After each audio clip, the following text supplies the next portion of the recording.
우리 낙원교회 어제는 이 부부 중창단, 오늘은 리조이스 이 합창단 너무 참 은혜 받았습니다. 이 6.25 이후로 이런 음악을 들을 수 있을까라고 할 정도로 너무 멋집니다. 오늘 또 이렇게 이 빨간색의 까만 치마를 입으시고 또 포인트로 이 스카프까지 묶으신 우리 할머니라 그러셨는데요. 저희는 누님처럼 보여요, 저한테는. 예, 우리 누님들 너무 멋지시고요. 아직 이 한 목소리로 하모니를 이루시는 게 너무나 아름다웠습니다. 여러분, 부흥회라 하면요, 어제도 말씀드렸듯이 리바이벌, 죽은 것이 살아나고 마비된 것이 움직인다고 이야기했잖아요. 또 한 가지 의미로 생각할 수 있다면, 우리가 이 가끔 영적으로 지쳐 있고 영적으로 게을러지고 영적으로 우리가 조금 어떻게 보면은 전보다는 열정이 식은 이런 모습 가운데, 여러분, 자동차가 이 발동을 켜게 되면 소리를 냅니다. 붕붕 하면서 갑니다. 그거예요. 우리 영적의 발동을 다시 한번 켜기 위해서 부흥회를 합니다. 그래서 부흥회예요. 붕붕 해서 발동을 켜고 가기 위해서 부흥회입니다.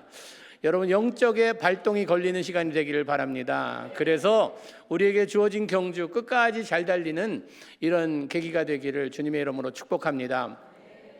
저는 충청도에서 태어났습니다. 주덕이라는 곳에서 태어나서 한 3개월 됐을 때 청주로 이사가서 그곳에서 8살까지 자랐습니다. 이 청주에서 자라면서 제가 제일 좋아하는 때가 언제였냐 하면 겨울이었습니다. 겨울 되면 놀 것이 많아요. 논에 나가서 이 깡통 돌리기도 하고, 옛날에는요 게임이 어디 있었어요. 그냥 나가서 노는 것이었습니다. 썰매 타고 그냥 눈사람도 만들고 너무 재밌었습니다. 아무리 추워도 나가서 노는 것은 게을리하지 않았습니다. 그런데 놀다 보면요 이 콧물이 나옵니다. 옛날 아이들은 왜 이렇게 코를 흘렸는지 몰라요. 그래서 옛날 초등학교는 국민학교였죠. 그때 여기 손수건 하나씩 달아줬잖아요. 이 코 닦으라고. 나가서 놀다 보면 코가 흐르면요, 그냥 처음에는 이 옷자락으로 닦습니다. 그럼 여기가 좀 있으면 딱딱해져요. 아파요. 이쪽으로 닦습니다. 여기 딱딱해져요. 그럼 집에 갈 시간이 없어요. 너무 재밌게 놀고 있거든요. 그 다음에는 이제 하나님께서 주신 이 혀로다가 핥기 시작합니다. 이게 핥아요. 그러면요, 혀가 짧아서 끝까지 안 올라가서 여기 하얗게 위에는 이게 말라붙은, 그래서 하얀 수염이 생깁니다. 가끔 건디기도 나오고 참 괜찮아요. 그 집에 들어가면요 어머니한테 혼납니다. 너 모습 보라고, 거울 가서 한번 네 얼굴 보라고 가서 보면요 장관이에요. 머리는 다 흐트러지고 그냥 막 뛰어놀다 보니까 땀에 또 해서 범벅이 되고, 여기에는 콧수염이 생기고, 그래서 제 모습 봐도 깜짝 놀라요. 제가 누구지 그러면서. 근데 저는 그거 상관 안 했어요. 저에겐 이미지가 중요하지 않거든요.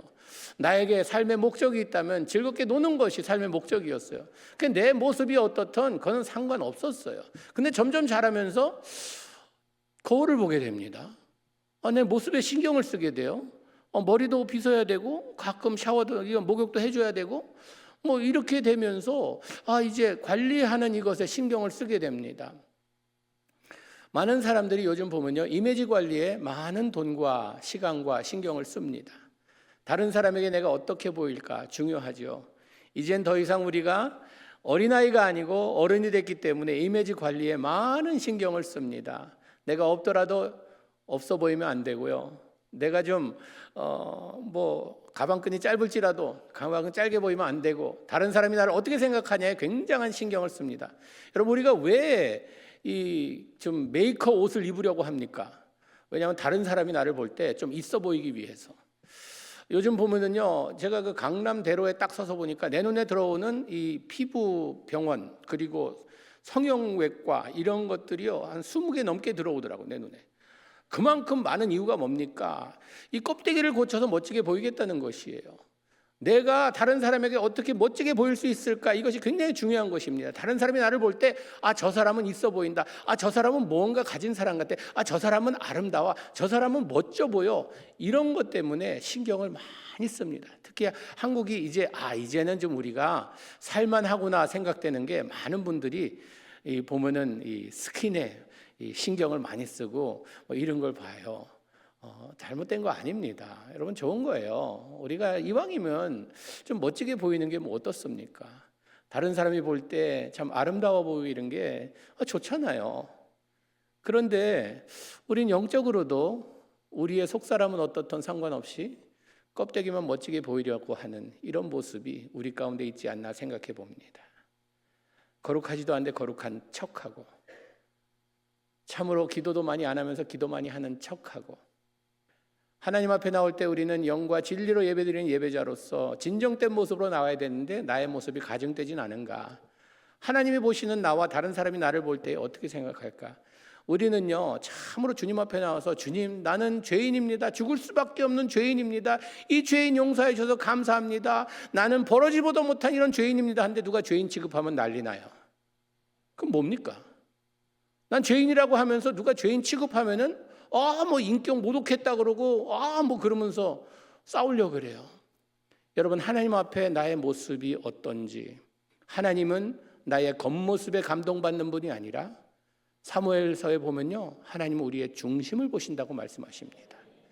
우리의 중심을 보시는 하나님이시기에 너는 얼마나 좋은지 몰라요. 나의 겉모습은 볼품이 없다 할지라도 하나님께서는 나의 중심을 보세요. 나에게 장애가 있다 할지라도, 내가 부족하다 할지라도, 나는 싸구려 옷만 입는다 할지라도, 내가 뭐 뚱뚱할지라도, 내가 늙었을지라도 상관없이 하나님께서는 우리의 중심을 보신다고 말씀하십니다. 그래서 우리는요, 하나님 앞에 나올 때마다 중심을 보시는 하나님 앞에서 우리는 그냥 잘 보이려고, 이쁘게 보이려고 노력하지 않아도 돼요. 내 모습 이대로 나올 때에 주님께서는 나의 상처받은 마음, 나의 심령들을 만져주시고 고쳐주길 원하신다는 것입니다.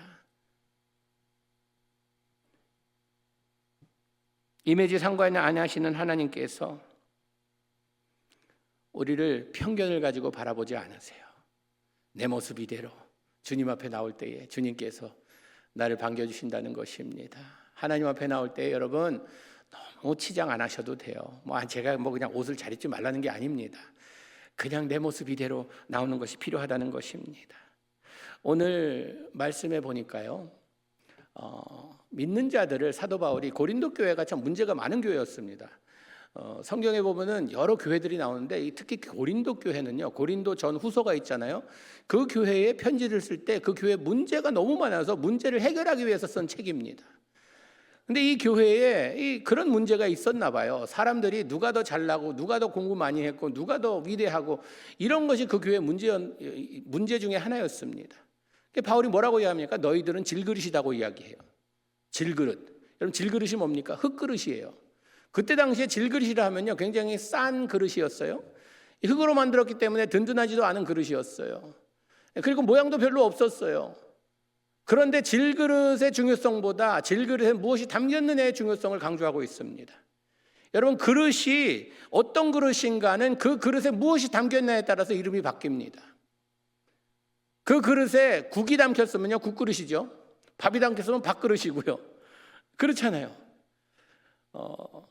우리는 우리의 껍데기 모습으로 다른 사람들이 나를 어떻게 생각할까 굉장히 많은 신경을 쓰지만 하나님께서는 우리의 겉모습은 상관없다고 말씀하시기 위해서 너희는 질그릇이다 라고 기록되어 있습니다. 그리고 뭐라고 기록되어 있습니까? 오늘 7절 말씀에 우리가 이 보배를 질그릇에 가졌으니, 질그릇에 이 보배를 가졌대요. 그 보배가 누굽니까? 예수 그리스도입니다. 이는 능력이 심히 큰 것이 하나님께 있고 우리에게 있지 아니함을 알게 하려 한다고. 우리 안에 예수 그리스도가 질그릇에 있다고 하면 능력이 거기서 온다는 것입니다. 저희 집에 이제 아이가 하여튼 첫째, 둘째가 15개월 차이예요. 그다음 17개월 차이고, 이건 계속 낳았어요. 아기를 그냥 정신없이 낳다 보니까 기저귀 값이 만만치 않더라고요. 그래서 저는 오케이, 빨리 애를 기저귀를 띄야겠다. 첫째가 아들이었어요. 기저귀를 어떻게 띨까? 책을 읽어봤어요. 그랬더니 여러 가지 방법이 있더라고요. 아빠가 이건 가르쳐야 된다. 변기에 이렇게 과자 같은 걸 넣고 이걸 침몰시키는 것을 재밌게 해갖고 애가 따라하게, 절대 하지 마세요. 할지 못 됩니다. 아들 데려놓고 앞에서. 근데 누가 그러더라고요. 그냥 사고 칠 생각하고 기저귀를 띄라고. 그래서 그렇게 했어요. 기저귀를 띄웠어요. 근데 그때 우리가 샌프란시스코에 살고 있었는데 이제 그 큰 고속도로를 달리고 있는데 내릴 곳을 딱 지났는데 얘가 PP 오줌 누겠다 그러는 거예요. 큰일 났어요. 준비한 게 없었어요. 어떻게 하는데 그냥 사고 쳤어요.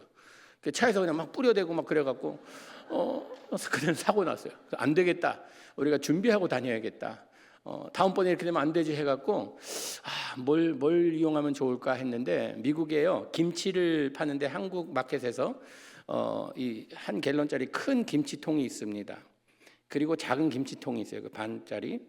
근데 그 뚜껑이 이만해요. 커요. 그런데 이 김치통은요 뭐도 안 새요. 열 때 보면요 가스같이 한 게 그때는 퐁 하고 열려요. 이거 뭐 이 안에 폭탄 터져도 뭐 새지 않겠더라고요.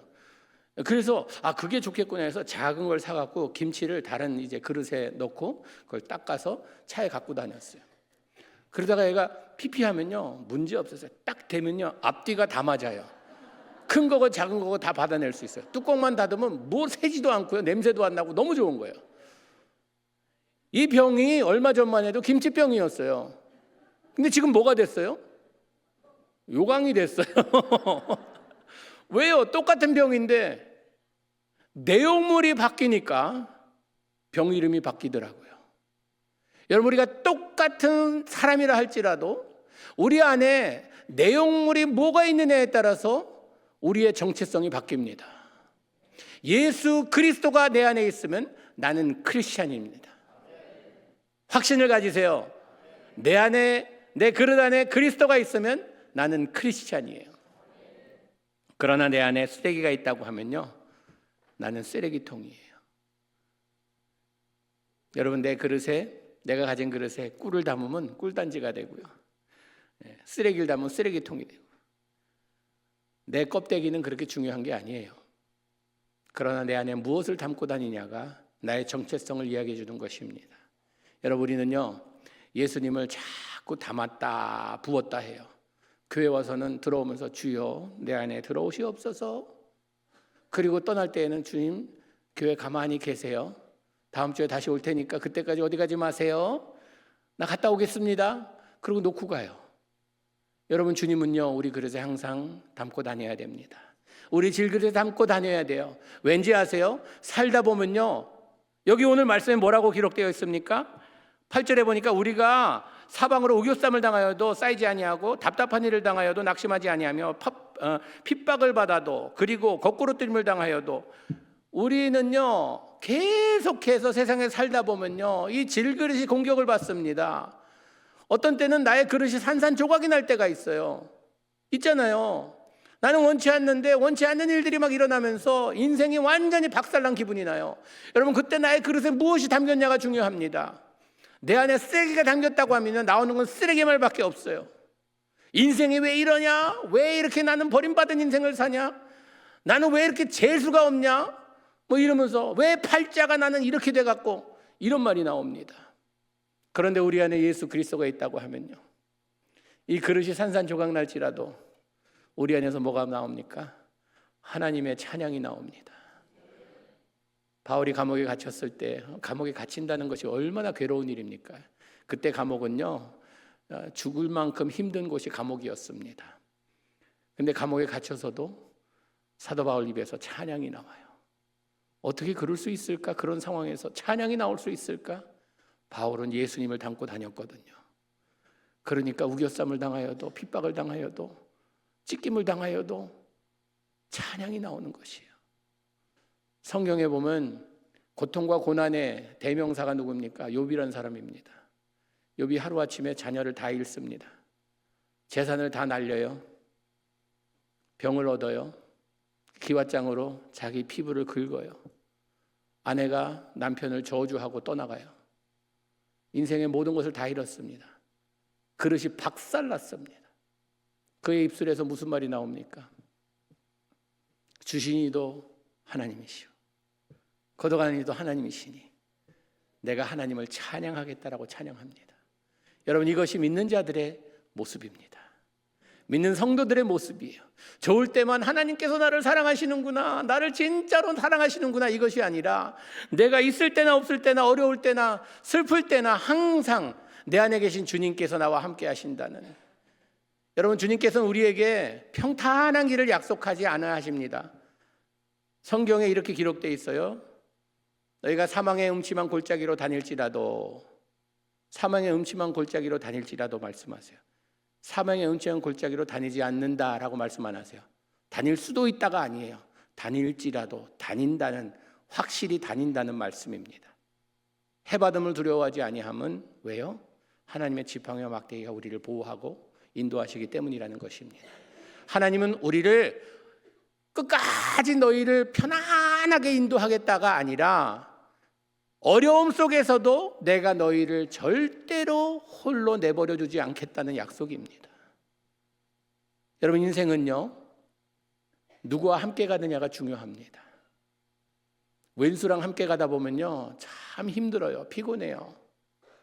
그런데 나를 보호해주고 사랑해주고 나를 끝까지 책임지겠다는 이런 사람하고 같이 가다 보면요, 제가 그 어려운 교회에 있을 때 제 아내가 얼마나 여자는 약하다 할지 몰라도 와이프는 세구나 라고 느낀 게요, 그 어려운 교회에 있을 때 아내가 여보, 당신 다른 사람들이 당신을 공격할 때에 뭐 이단이라고 몰고 갈 수도 있고 돈을 훔쳤다고 할 수도 있겠지만 여자 얘기는 내 몫이니까 내가 당신 옆에서 떠나지 않겠다고 하면서 24시간 제 옆을 떠나지 아니하고 제 바디가드처럼 누가 제 앞에 서면요 딱 앞에 서갖고 비키라고 뭐 이러면서, 와, 그럴 때 제 아내 이제 다시 봤어요. 보면서 와, 내가 다른 건 몰라도 결혼은 잘했네.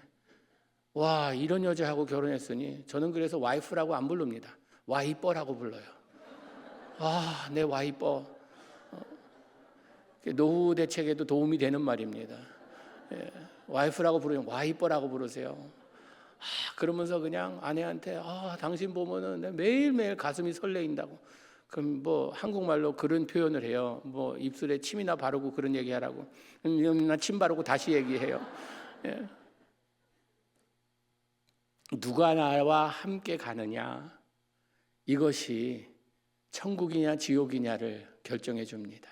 주님께서는 우리가 사망의 음침한 골짜기를 다닐 때에, 어려움에 처했을 때에 하나님이 우리를 버린 게 아닙니다. 여러분, 골짜기가 어떤 곳입니까? 골짜기는요, 산과 산 사이에 이 아랫부분을 골짜기라고 부릅니다. 모든 산의 영양소가요, 이 골짜기로 흘러내려요. 우리가 골짜기를 지나갈 때에 이곳이 제일 옥토입니다. 이때에 내가 성장할 수 있는 최고의 기회예요. 우리는 편안할 때에 성장하지 않습니다. 우리는 시련과 고난이 나의 삶에 닥쳐올 때에, 그런 때에 우리는 성장하게 돼 있어요. 여러분, 한국 교회가 언제 성장했습니까? 6.25 이후에 먹을 것도 없고 진짜 죽지 못해 사는 이런 상황 가운데 하나님께만 매달리면서 그때 교회가 불붙어서 교회가 부흥하지 않았습니까? 먹고 살만하고 이제 편해지니까 이제 교회에 하나님이 필요 없다는 이런 사람들이 많아지는 것 같습니다. 우리는 가난에 참 나의 삶이 이렇게 비참하다 뭐 이런 필요가 없어요. 저는 컴패션에 와서 아이들을 만나면서요, 특히 이 컴패션에서 쭉 자라서 졸업한 졸업생들을 만나면서 너무나 그 간증들의 감동을 받는데, 이제 저희가 비전 트립을 가면 우리 목사님도 비전 트립 갔다 오셔서 참 감동이 되셔서 우리 컴패션 썬데이도 했는데, 이제 졸업생들 만나는 저녁이 있습니다. 졸업생들 한 5명이 와서 만났는데 간증을 다 들은 다음에 거기 오신 분들이 질문을 하는 거예요. 얘네들은 진짜 극빈곤에서 태어나서 이 대물림을 받아서 가난 속에서 살던 아이들이 컴패션이란 단체를 통해서 교회에서 양육을 받으면서 예수님을 만나고 믿음으로서 성장하여서 이제는 어른이 되어서 프로페셔널이 되어서 뭐 의사들도 있고요, 엔지니어도 있고 매니저도 있고 이런 사람들이에요. 와서 간증을 하는데 거기 이제 Q&A 세션, 이제 질문하는 시간이 있어서 거기 오신 분이 질문했어요. 너희들에게 가난은 어떤 의미를 가지고 있느냐? 그 질문을 던졌어요. 한 자매가 병원에서 이제 일하는 자매입니다. 근데 이 자매가 가난은 우리에게 하나님의 축복이었습니다. 그 가난이 하나님의 축복이라니. 그러면서 이렇게 설명하더라고요. 자기 친구가 유럽에 갔는데 유럽은 하나님의 필요 없는 곳인 것 같다고 이야기하더래요. 왜? 배고프면 돈으로 해결한대요. 입을 게 없으면 돈으로 해결한대요. 모든 문제를 돈으로 해결하기 때문에 하나님이 필요 없는 나라처럼 살아간대요. 근데 우리는 돈이 없으니까 하나님께 매달렸을 뿐이래요. 가난 때문에 우리는 예수님께 부르짖고, 가난 때문에 우리는 예수님의 손을 잡았고, 가난 때문에 우리는 항상 기도하는 마음으로 주님 앞에 무릎 꿇었다고. 와, 멋지잖아요. 가난이 축복이었다. 여러분, 우리는 때로는 삶의 고통과 어려움이 다가올 때에 우겨쌈을 당하고 참으로 핍박을 당하고 여러 곳에서 나를 막 이렇게 쪼여오는 이런 삶이 그런 가운데 있을지라도 우리는 하나님, 나를 성장시키려고 지금 이런 자리에 두셨군요. 하나님 감사합니다. 이런 믿음이 돼야 돼요. 내 그릇이 깨질지라도 내 안에 예수님만 계시면요, 그러면 괜찮습니다. 예수님께 영광 돌리는 찬양이 울려 퍼져 나와요.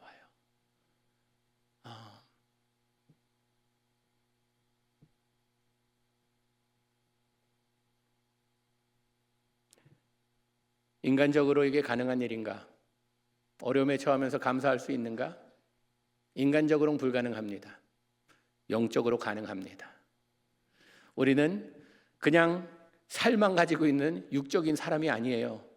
영이 우리 안에 있습니다. 영적으로 살아난 사람들은요, 영적으로 하나님과 연결되어 있어서 이런 상황에 처했을 때에 영적으로 반응합니다. 하나님, 내가 육적으로는 진짜 죽을 지경입니다. 그러나 주님께서 나와 끝까지 함께 하신다는 그 약속을 믿고 내 끝까지 주님 손 붙들고, 주님, 내가 주님 손 뿌리치려고 할 때도 내 손목 잡고 절대로 놓지 말아주세요. 주님 그러신 분이십니다. 내가 뿌리치려고 할 때도요, 주님께서 안 된다, 내 손 놓지 마라. 내가 주님의 손을 뿌리치면요, 내 손목을 잡아주십니다. 어디 가지 마라, 나와 함께 해라. 여러분, 이 믿음 가지고 살아가세요.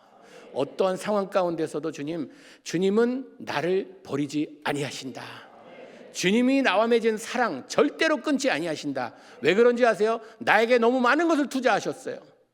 여러분, 많이 투자하면요, 그 아까워서 놓지 않잖아요. 우리 자녀들 왜 이렇게 놓지 않으려고 그러는지 아세요? 탯줄 잡고 끝까지 너는 내 노후 대책이다라고 하는지 아세요? 왜냐하면 투자한 게 너무 많아. 그래서 놓지 않으려고 해요. 하나님이 우리에게 얼마큼 투자하셨는지 아세요? 자기의 독생자 아들 예수 그리스도의 생명을 투자하셨어요. 우리는 가치로운 존재예요. 가치가 있는 존재. 왜? 하나님의 아들 생명으로 우리를 사셨기 때문이에요. 그렇기 때문에 우리는 어려움이 다가올 때에 두려워할 필요 없어요. 예수가 함께 계시니 시험이 오나 겁없네. 기쁨의 근원 되시는 예수를 위해 삽시다.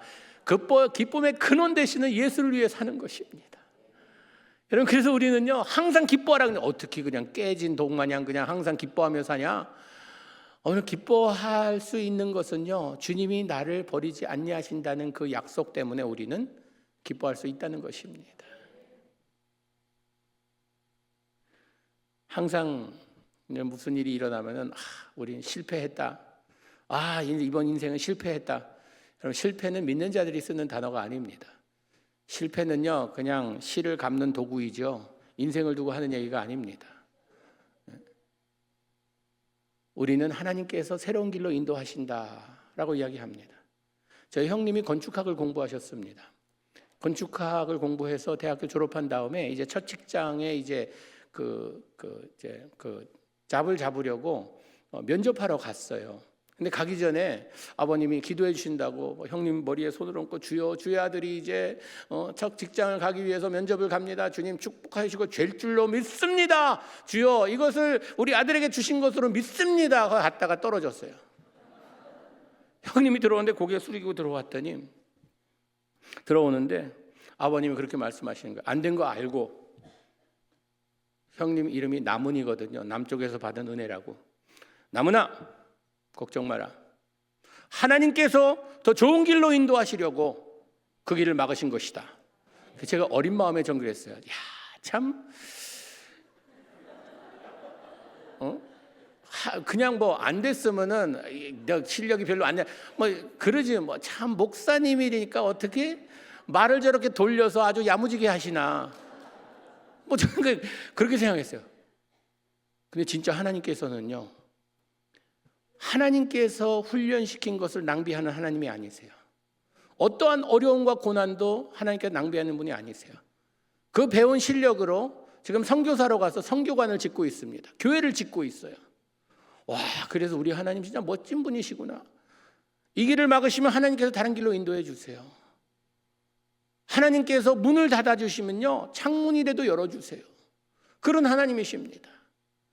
우리는 그렇기 때문에 항상 우리 그릇 안에 예수님이 계신가 안 계신가 항상 점검하고 다녀야 돼요. 왜냐하면 자꾸 세상에 살다 보면요, 난 예수님만 모시고 살고 싶은데 이 오물이 자꾸 들어와요. 들어와서 예수님 어디 가셨지 보면은 안 계시고 세상 것으로 가득 차 있어요. 여러분, 그렇기 때문에 우리는 어떻게 해야 됩니까? 살아가면서 매일매일 우리의 삶을 점검해 봅니다. 왜 우리가 큐티합니까? 왜 우리가 매일 기도합니까? 새벽 제단 샀습니까? 왜 매일 성경을 읽으라고 합니까? 왜냐하면 우리 안에 예수님이 계신지 점검해 보기 위해서. 나도 모르는 사이에 세상 것들이 가득 들어있거든요. 그렇기 때문에 우리는 항상 그릇을 주님을 채우기 위해서 비우며 살아야 돼요. 비우며 살아야 돼요. 이 비우기 위해서는요, 항상 내 마음에 무엇이 들어있는지, 저도 목사야지만요, 여러분, 목사라고 특별한 거 아닙니다. 여러분과 똑같은 시험 받고요, 똑같은 어려움 때문에 고통받고 이렇습니다. 저는 그릇을 볼 때에, 와, 내 안에 왜 이렇게 잘난 체 하는 게 많지? 왜 이렇게 뭐 가진 것도 없으면서 뭐 있는 것처럼 이렇게 잘난 체 하지? 뭐 이러면서 항상 저는 주님 앞에서, 주님, 나 별 볼 일 없는 사람입니다. 나 진짜 별 볼 일 없는 사람입니다. 나 진짜 가진 것도 없고 달란트도 없고 이런 사람입니다 라고 말은 하는데 보면은요, 다른 사람은 우습게 보고 막 이렇게 하는 거예요. 깔보고 막 이러면서 다른 사람 정죄하고. 그래서 항상 저는 주님 용서해 주세요. 그래서 비웁니다. 또 비우고 또 비우고. 옛날보다는 좀 좋아졌지만요, 아직도 주님 앞에 설 때까지 저는 항상 비우며 살아야 돼요. 주님이 들어오시도록. 주 예수 내 마음에 들어와 계시노 변하여 새 사람 되고. 주 예수 내 마음에 들어와 계셔야 변하여 새 사람이 됩니다. 여러분, 새 사람 되는 거 교회 열심히 다닌다고 새 사람 되는 거 아니에요. 우린 교회 열심히 다니면은 그것이 나를 새 사람으로 만든다 생각해요. 새 사람 되기 위해서는요, 예수 그리스도를 내 안에 모셔야 됩니다. 내가 교회 열심히 다녀서 나는 좋은 크리스천이 된다 하는 것은요, 뭐와 같냐 하면요, 내가 뭐 곰탕집에 열심히 다닌다고 내가 곰탕이 됩니까? 아니잖아요. 그런 것처럼 우리는요, 주님 앞에 나올 때에, 교회 나올 때에 그냥 와서 앉아 있으려고, 우린 교회 다니는 사람이 아니라 예수 믿는 사람들입니다. 그걸 확실히 아셔야 돼요. 난 예수 믿는 사람들이지, 난 교회 다니는 사람들은요, 뭐 그냥 뭐 교회 땅 밟는다, 그 표현이 그럴 수도 있겠지만, 그러나 우리는 분명히 알아야 됩니다. 내가 왜 예수를 믿습니까? 여러분, 만약에 예수 믿어 복 받으세요 해서 예수 믿는다고 하면요, 복 안 주시면 어떡하시겠어요? 복 안 주시면 예수님 버리시겠어요? 우린 구원받기 위해 예수 믿습니다. 구원받기 위해 예수 믿습니다. 구원받기 위해 예수 믿습니다. 그 일을 위해서 저도 부르심을 받았고요, 낙원교회도 세워진 목적이 있다면은 영혼 구원을 위해서 세워진 것입니다. 예수 믿을 때에 하나님께서 물질적인 복을 주실 수도 있습니다. 근데 아닐 수도 있어요. 그러나 우리가 하나님께서 나에게 축복을 주시는 그것에 따라서 내 신앙이 왔다 갔다 한다고 하면요, 내 안에 계신 그리스도는 무언가 잘못된 그리스도입니다. 우리는 어려울 때나 힘들 때나 기쁠 때나 좋을 때나 있을 때나 없을 때나 주님과 맺은 이 사랑의 관계는 변치 말아야 된다는 것입니다. 항상 우리는 점검하며 내 그릇을 비우며 살아야 되고요, 또 한 가지는 항상 이 그릇은 깨끗해야 주님께서 들어오십니다. 하나님께서 많은 그릇을 쓰세요. 큰 그릇 쓰시고 작은 그릇 쓰시고 찌그러진 그릇 쓰시고 금간 그릇 쓰시고 좀 깨진 그릇도 쓰시고 여러 가지 그릇을 다 쓰세요. 그런데 쓰지 못하는 그릇 한 가지가 있습니다. 더러운 그릇은요 쓰지 못하십니다. 쓰고 싶어도 거룩한 하나님이시기 때문에 더러운 그릇은 쓰지 못하세요. 우리 안에 죄가 존재하는 이상 하나님께서 존재할 수 없습니다. 하나님과 죄는요 공존할 수 없기 때문입니다. 그래서 우리는 항상 주님 앞에 나올 때 뭘 해야 돼요? 우리의 그릇을 씻어야 돼요. 뭘로 이 그릇을 씻습니까? 봉봉으로 뭐 아무리 닦아봤자 씻어지지 않습니다. 그리스도의 보혈만이 우리의 죄를 깨끗이 씻을 수 있다는 것입니다. 그래서 주님 앞에 나올 때 우리는 제일 먼저 교회 나와서 뭐 합니까? 기도합니다. 어떤 기도를 해야 합니까? 회개 기도를 합니다. 주님, 또 이 죄인 형은이가 주님 앞에 나왔네요. 내가 몸부림치며 노력했는데 내 그릇을 보니까 너무 더럽네요. 세상 것으로 가득 찬 나의 모습 너무 부끄럽습니다. 주님 용서하여 주시옵소서. 나를 깨끗게 하여 주시옵소서. 그리하여 주님께서 내 안에 다시 들어올 수 있도록 주님 깨끗게 씻어주세요. 주님께서는 우리를 아무리 내가 더러운 죄를 졌을지라도 돌아오는 탕자 주님께서 외면하는 적 없으십니다. 우린 보통 인간적으로 생각할 때에 뻔뻔하다는 말 쓰잖아요. 하나님 앞에 좀 내가 뻔뻔하다 생각한 적 없으세요? 맨날 똑같은 죄 갖고 와서 또 그랬네요. 우리 애들도 맨날 똑같은 뭐 잘못해 갖고서 오면요 이놈의 몇 번째냐 그러고선 뭐 혼내잖아요. 저는 베드로에게 너무 감사해요. 베드로가 예수님께 질문합니다. 내 형제가 죄를 범하였을 때 7번 용서해 주면 됩니까? 후하다 생각했어요. 7번이면 7번이면 보통 3번이면 되는데 7번이라 그러면 예수님께서 칭찬하시겠다라고 생각해서 7번이라 했는데 예수님께서 7번이 아니라 7번씩 70번이라도 용서해라. 이게 무슨 말입니까? 490번이에요. 그럼 491번째는 복수해도 된다는 건가? 아닙니다. 7번은요 완전 숫자예요. 끝까지 끝없이 용서하라는 거예요. 예수님께서 자신의 입으로 말씀하셨어요. 형제가 죄를 범하였을 때 어떤 죄인지 상관없이 끝까지 용서해 주라고 말씀하십니다. 하나님께서는 복수가 우리 거라고 말씀 안 하세요. 너희들이 잘못한 자를 복수해라. 눈에 눈으로 이는 이로 복수해라. 아니요. 전쟁은 하나님께서 깼으니 우리에게 요구하는 바는요. 용서하고 사랑하라예요. 이것만 하라고 말씀하셨죠. 복수하라 하지 않으셨어요. 우리는요. 내 눈에 흙이 들어갈 때까지 내 저 사람은 가만두지 않겠다고. 하나님께서 흙 뿌려주세요 그러다가 그런 말씀 하지 마세요. 우리 용서하며 살아야 된다는 것이요. 이 복수로 가득 찬 사람들이 있습니다. 목사님 몰라서 하는 얘기지 저 사람이 나에게 어떻게 한지 아세요? 복수 가득 차면요 죽습니다. 진짜 그러잖아요. 병원에서 복수에 물 차면 그 다음에 남은 건 뭐예요? 저분 이제 곧 가시겠다 그러잖아요. 복수 차면 안 됩니다. 가득 차면. 이거 하나님 거예요. 하나님께 맡기세요. 저 사람 주님께 맡깁니다. 저께 맡깁니다. 나는 용서하고 내가 용서했다고 저분에게 가서 뭐 그냥 이렇게 할 수 없지만 주님 나는 이제 영어로 말하면 릴리스 한다 그래요. 놓아준다고. 내가 저 사람을 붙들고 있다가 놓아주는 거예요. 누굴 위해서? 나를 위해서. 용서는 누굴 위해 한다? 나를 위해 하는 거예요. 용서해야 내 마음이 평화롭습니다. 그냥 하면서 우리 결혼하신 분들 중에 좀 어려운 가정들이 있어요. 처음에는 뭐 조건이 좋아서 결혼했든 사랑해서 결혼했든 무슨 이유로 결혼했든 끝까지 함께 할 줄 알고 결혼했는데 관계 속에서 어려움이 있는 분들 계세요. 참 힘들죠. 도움을 받아야 될 때도 있습니다. 그런데 많은 경우에 지금도 아내하고 저하고 가끔 의견이 충돌할 때가 있어요. 근데 그때마다 전 뭐 하느냐 그냥 릴리스 하자고 아내하고 있어요. 릴리스 해달라고 그냥 놓아주자고.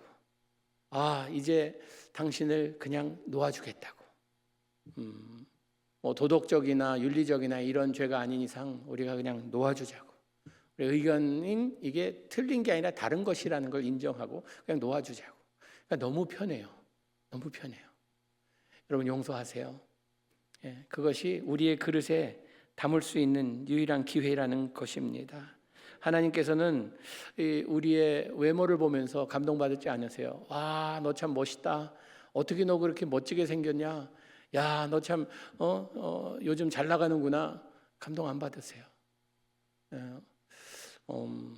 제가 목회하면서 참 재미있는 일이 많이 있었는데, 제가 이세 목회를 한 20년 했습니다. 이세 목회가 영어 목회죠. 그런데 한인 교회 안에 한 지붕 아래 두 살림이 있었어요. 한어 부분이 있고 영어 부분이 있었는데, 이제 그 한어 교회 나오시는 분들의 자녀분들이 이쪽에 나오는 이제 성인들이죠. 뭐 20대, 30대, 40대 이런 분들이 나오는데, 가끔 이제 1세 쪽에서 한어 쪽에서 와서 저한테 이제 부탁하는 것들이 있어요. 근데 하루는 어느 여집사님이 오시더니, 목사님 경사 났습니다. 하나님께서 너무 기뻐할 일이 생겼어요. 무슨 일인데요? 그랬더니 우리 아이들이 하버드에 이번에 들어갔대요. 이거는 온 교회가 축제할 일이래요. 너무나 기쁜 일 아니냐고 주보에 좀 내달래요. 아들이 하버드 들어갔다고. 그래서 제가 그 아드님 신앙생활 잘하고 있습니까? 오게티라고. 공부 열심히 하고 부모께 순종하고 잘하는데, 지금 교회 신앙생활은 좀 지금 못 하고 있다고. 앞으로 하겠죠. 그러시는 거예요. 집사님 오게티가 아니라, 그는 전부나 이게 어떻게 보면은 이게 축제하기보다는요, 권사님 기도 제목으로 집사님 기도 제목으로 삼아야 됩니다라고 이야기했어요. 여러분, 우리 자녀들이 잘 되는 것, 교회 주보에 내면 온 교인들이 기뻐할 줄 알죠? 절대 그렇지 않습니다. 해피 birthday to you 하고 욕해요. 너 잘났다고. 기뻐하지 않습니다. 여러분, 우리 자녀들이 잘 되기 위해서 우리가 기도하고 원하고 하지만요, 진짜 잘 되면 뭔지 알아야 돼요. 우리 자녀들의 삶의 그릇에 예수 그리스도가 담기지 않았다고 하면요, 세상에 어떠한 부귀영화를 누린다 하여도 그건 성공이라 할 수 없습니다. 인생의 최고의 비극은요, 예수님 없이 성공하는 겁니다. 다시 한번 말씀드립니다. 인생 최고의 비극은요, 예수님 없이 성공하는 거예요. 예수님 없이 성공하고 나면요, 그 다음에 남은 것은 타락밖에 없습니다. 제가 목회하면서 너무나 많이 봐왔습니다.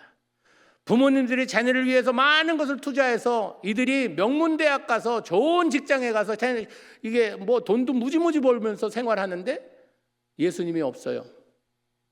그것은 성공이라고 할 수 없습니다. 한 청년이 의대 나와서 이 뇌과 의사가 됐어요.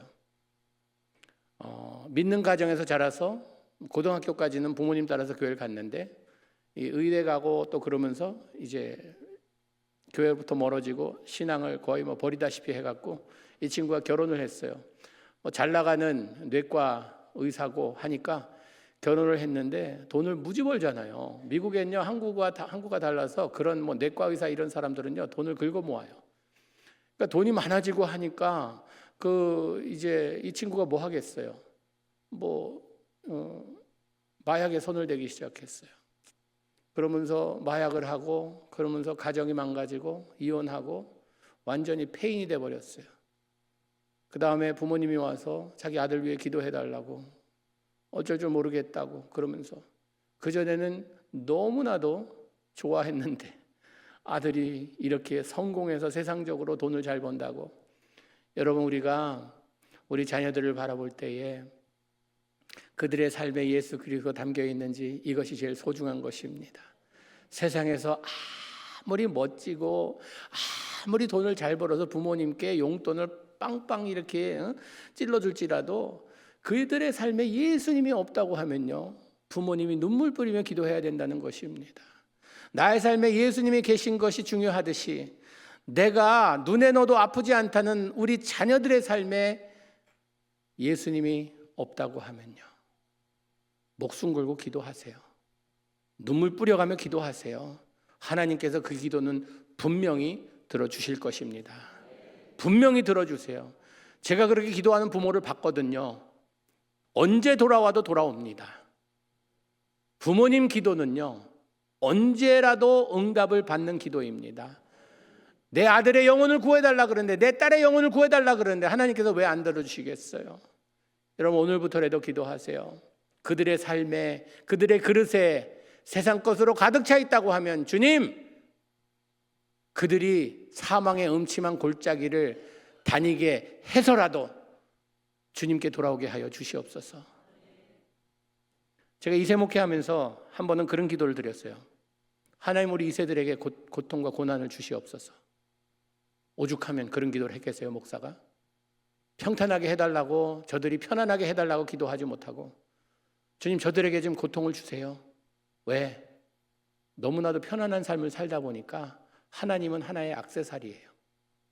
그냥 현대인으로서 하나님 종교를 가지는 이 정도지, 하나님과의 깊은 관계와 하나님과의 순종하며 하나님의 능력을 체험하는 이것이 아니라는 것입니다.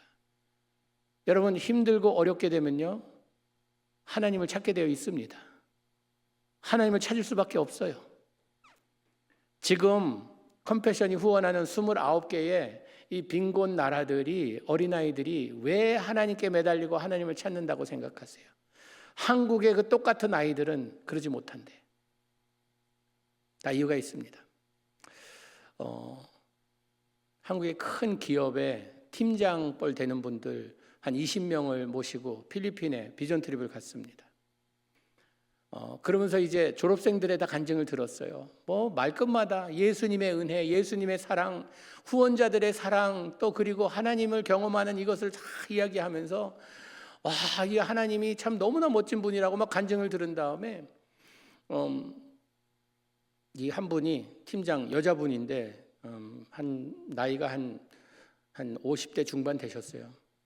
그래서 저한테 그런 거예요. 목사님, 아무래도 필리핀 하나님과 한국 하나님은 다른 분이래요. 아무리 봐도 다른 분이래요. 왜요? 그랬더니 아니, 필리핀 하나님은 애들을 이렇게 바꿔놓는데 한국 하나님은 아무것도 안 하시고 계시대요. 우리 아이들한테 예수 믿자 그러면은 엄마나 잘 믿으라 그런대요. 교회 가자 그러면 엄마나 열심히 다니라 그런대요. 안 다닌대요. 이거 하나님 아무래도 보니까 다른 분이래요. 아니요, 같은 분이라고. 단지 차이가 있다면 여긴 빈곤 가운데서 지푸라기라도 잡고 싶은 심정으로 예수님의 손을 잡게 해줬더니 아이들이 저렇게 살아나지만, 우리 한국은 너무나 풍족하다 보니까 예수님의 손을 잡으라고 하니까 세상에 잡을 것이 너무 많다 보니까, 세상 것을 잡다 보니까 예수님의 손은 잡기 싫어져서 그런 거라고. 여러분, 우리가 우겨쌈을 당하고 어려움을 당할 때에 하나님께 감사하세요. 왜? 하나님은 우리의 어떻게 보면은 마음을 얻기 원하신다는 것입니다. 어려운 가운데서 주님께 부르짖기를 원하세요. 여러분, 그래서 우리는요, 껍데기를 보면서 사람을 판단하면 안 돼요. 저 사람 참 보니까 없어 보이네. 저 사람 별로야. 제가 연예인 공부, 성경 공부를 인도하거든요. 그런데 성경 공부 끝나면은 가끔 이제 나가서 밥을 먹어요. 가서 식당에서 밥을 먹는데 가서 밥을 먹기가 참 힘들어요. 밥을 먹는데 와서 사인해달라고 그러고 사진 찍자 그러고 막 그래요. 그게 왜? 껍데기 보고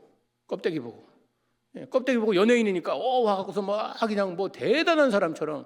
전 성경 공부하면서 알거든요. 이 친구들의 어떻게 보면 어려움과 고통과 아픔을 알고 있는데 참 우리보다 어떻게 보면 불쌍한 이런 영혼들인데 보면은 와서 그냥 대단한 사람처럼 슈퍼 스타란 말 쓰잖아요. 스타. 스스로 타락한 자라고 스타라고 쓰잖아요. 근데 이래요. 껍데기 보고. 여러분, 이게 우리가 사는 세상입니다. 껍데기의 비중을 너무나 두는 거예요.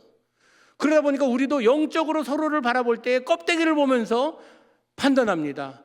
저 사람 기도 열심히 하고 방언하는 거 보니까 찬양할 때 손들어. 전 장로교에서 자랐기 때문에 예배 드릴 때 찬송가 부르고 조용히 예배를 드리는데 이게 청년이 돼 갖고서 이제 어디 예배를 갔는데 막 찬양하는데 손을 들고 막 이러는 거예요. 그래서 왜 손 들지? 질문 있나?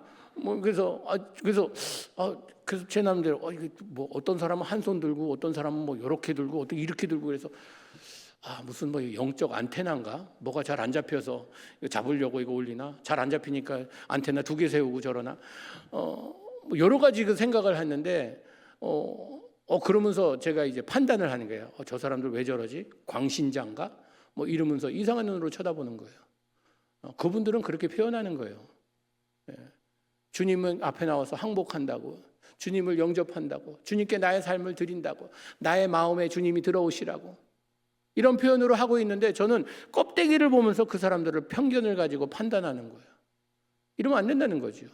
여러분, 우리의 어떻게 보면 표현력이 다 틀려요.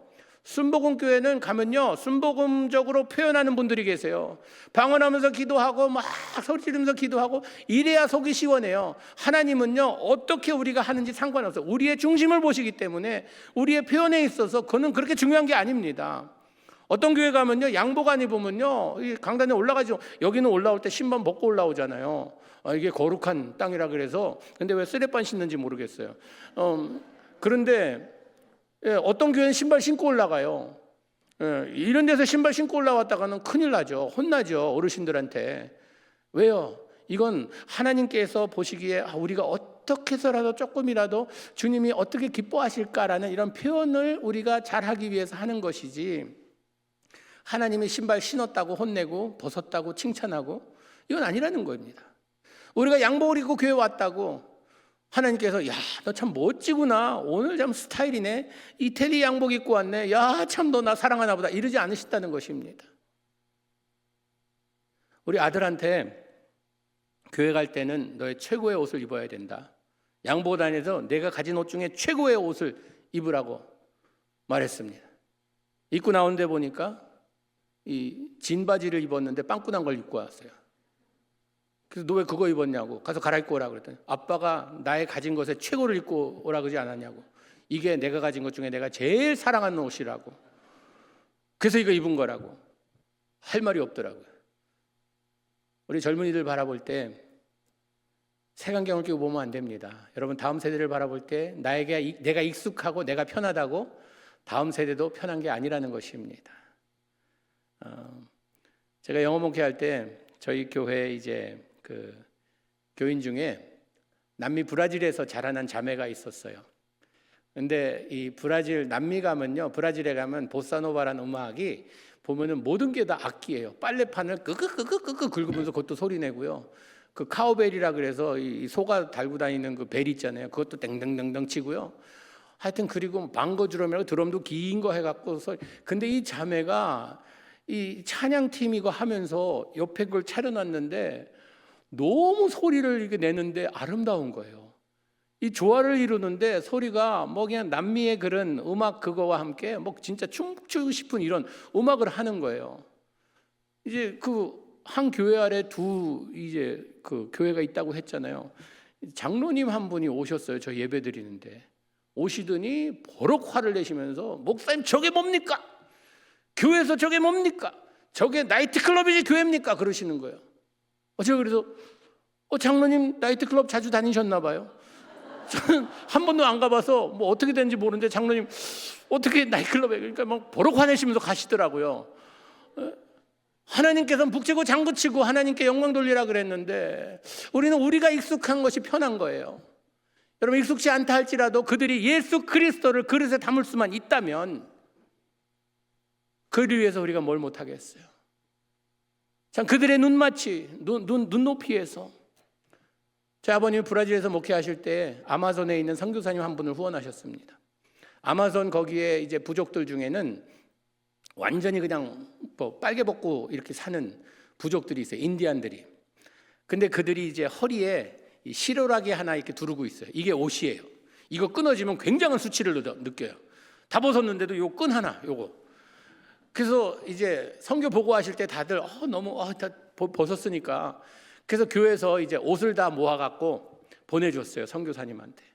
선교사님한테 이제 보내드렸는데 선교사님이 다 옷 입으라고 했더니 입고 나서 한 1시간 후에 보니까 길가에다 버리고 갔어요. 그냥 불편하다는 거예요. 이제 보고하면서 이제 사진 찍어서 옷 버린 것도 다 찍어서 보내드렸으니까 보고해야 되니까 다 보고하면서 교인들이 질문했어요. 선교사님은 사진이 한 장도 없는데 보셨습니까? 다 벗고 하십니까? 아니면 어떻게 됐습니까? 물었어요. 선교사님이 얼굴이 빨개지시면서 벗다 삼각 팬티 하나 남기고 지금 다 벗었는데 이건 못 벗겠어요. 그래서 그냥 팬티 하나 입고 사역하고 있습니다. 교인들이 막 박수 쳐줬어요. 멋있다고. 여러분, 이 교회에서 지금 빤스 입고 한다고 하면요, 쫓겨날 거예요. 쫓겨나죠. 그런데 그 선교지에서는요, 그분들 눈높이에서 하기 위해서는 그렇게 해야 돼요. 여러분, 우리가 선교지에서 그렇게 하듯이 다음 세대는요, 선교지입니다. 언어가 틀려요. 문화가 틀려요. 그럼 선교지죠. 선교사의 눈을 가지고 봐야 돼요. 우리가 편견의 눈으로 그들을 바라보면서 야, 저거는 기독교 이미지가 아닌데, 우리는 영과 진리만 주장하면 됩니다. 진정된 모습으로 나오는 그거면 돼요. 근데 우리가 자꾸 이제 내가 익숙한 것이 다른 사람에게도 익숙해져야지 그걸 거룩이라고 생각하는 거예요. 그건 아니라는 것입니다. 그래서 좀 우리 낙원교회는 다음 세대를 품기 위해서 참 그들을 눈높이에서 바라볼 수 있는 MZ세대 그러잖아요. MZ세대도 그거 듣기 싫다 그러더라고요. MZ세대라고 자꾸 부르는 걸. 그냥 그 젊은이들인데 뭐 무슨 세대해서 그들의 뭐 특징을 이야기하고 거기에 속한 사람도 있고 아닌 사람도 있고 하잖아요. 저녁에 젊은이들이 꽤 여러 명 나왔는데요. 참 신기해요. 어른 부흥회에 이렇게 나와서 앉아 있다는 건요, 이건 진짜 새벽에도 보니까 젊은이 몇 명 나와 있더라고요. 그 새벽 예배 5시에 나온다는 건요, 저 나이에 순교의 정신을 가지지 않고는 나올 수 없는, 그런데 나와 있더라고요. 참 소중한 낙원교회의 어떻게 보면 미래입니다. 여러분, 이분들 바라볼 때에 참 칭찬해 주세요. 말 한마디가 칭찬이 뭐 코끼리 뭐요 고래를 춤추게 한다 그러잖아요. 그런 것처럼 그들 소중히 여기세요. 우리가 바라보는 시선이 중요합니다.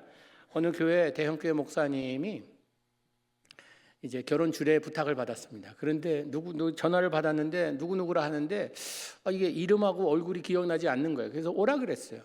불렀는데 사무실에 들어오는데 목사님이 깜짝 놀랐어요.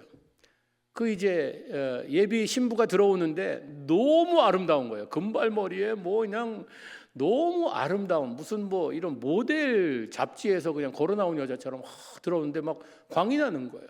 더 놀란 거니 남자를 보고 더 놀랐습니다. 자기가 본 남자 중에 진짜 못생겨도 저렇게 못생긴 사람이 없었어요.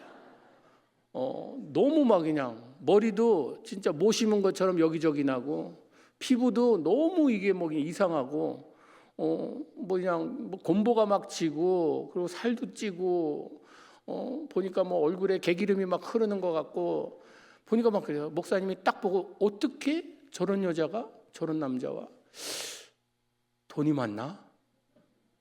라고 생각했는데 조금 이제 이따가 알아챘어요. 왜 이 여자가 이 남자와 결혼하기로 결정했는지.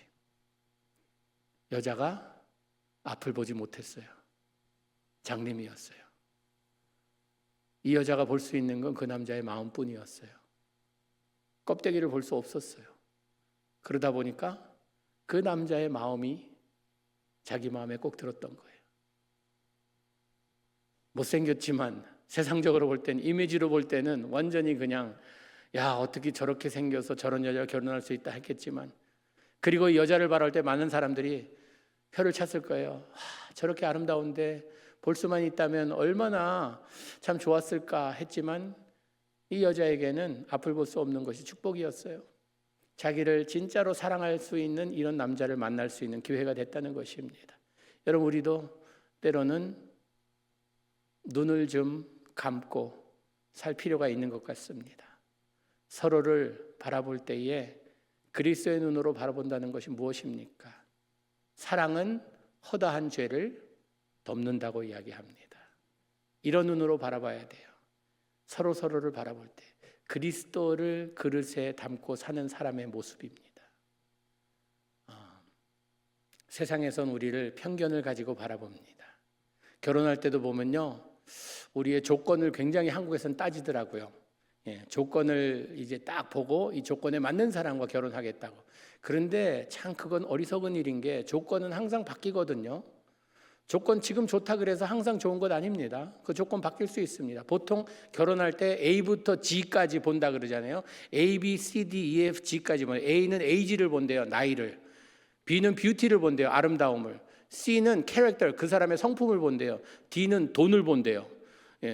달러, 얼마나 돈을 가지고 있나. E는 education, 얼마나 공부했나. E는 F, family를 본대요. G는 God, 종교가 무엇인가 본대요.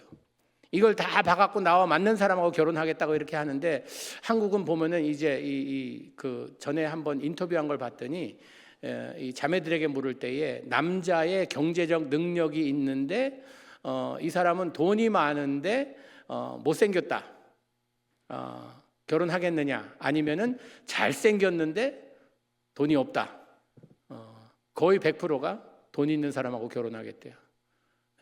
이 조건을 따지는데요, 조건은 항상 바뀝니다. 그러나 변치 않는 예수님을 지니고 있는 이런 사람이 최고예요. 최고예요. 저는 기적의 하나님을 믿습니다. 제가 그 기적을 체험했거든요. 저는 아주 보수적인 이런 목사님 가정의 아들로 태어나서 아버님이 저는 주일날 사 먹는 건 생각도 못 하고요. 공부도 못 했어요. 숙제도 토요일날 다 해놔야지.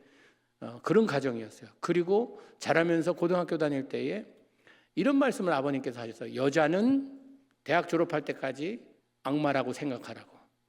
절대로 가까이 하지 말라고. 너의 삶에 도움이 안 되나.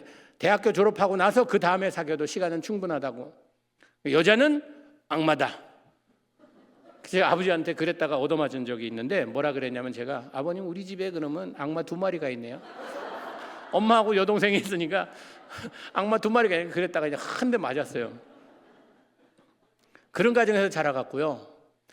저는 대학교를 가기로 결정할 때에 어떻게 하면 집에서 제일 먼 대학교를 갈 수 있을까, 이게 목표였어요. 그래서 진짜 부모님은 동부에 계시고 저는 서부의 대학을 다녔어요.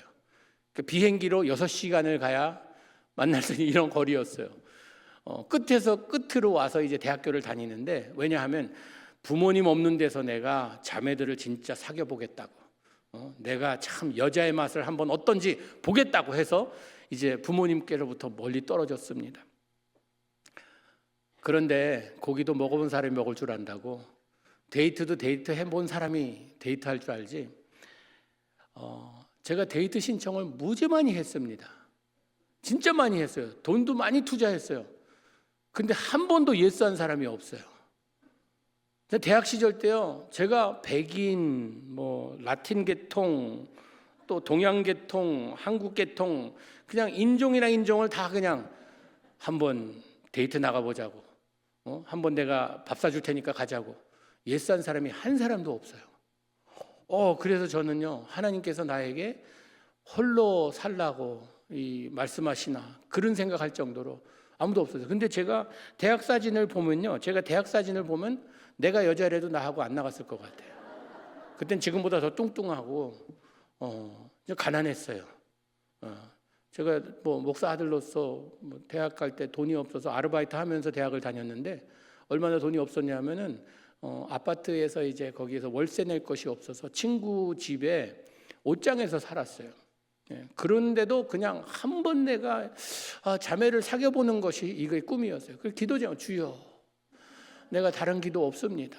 주님, 재림하셔도 나 한번 사귀어 본 다음에 재림하세요. 이게 나의 소원입니다.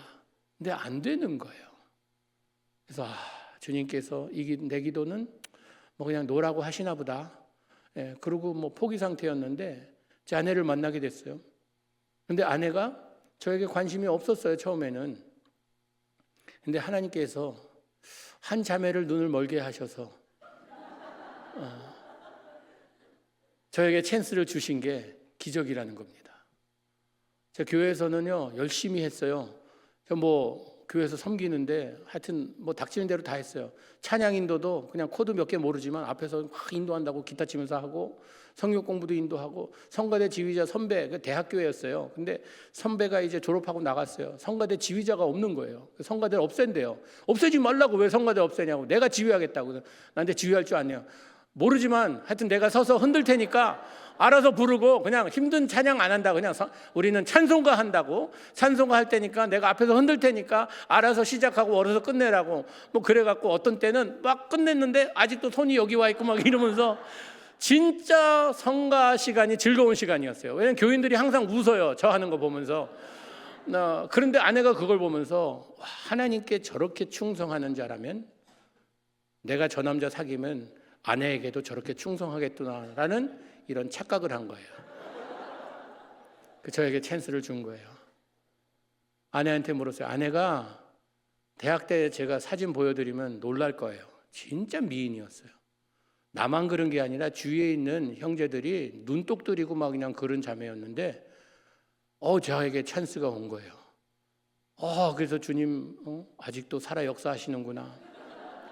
그래서 제가 결혼한 다음에 물었어요.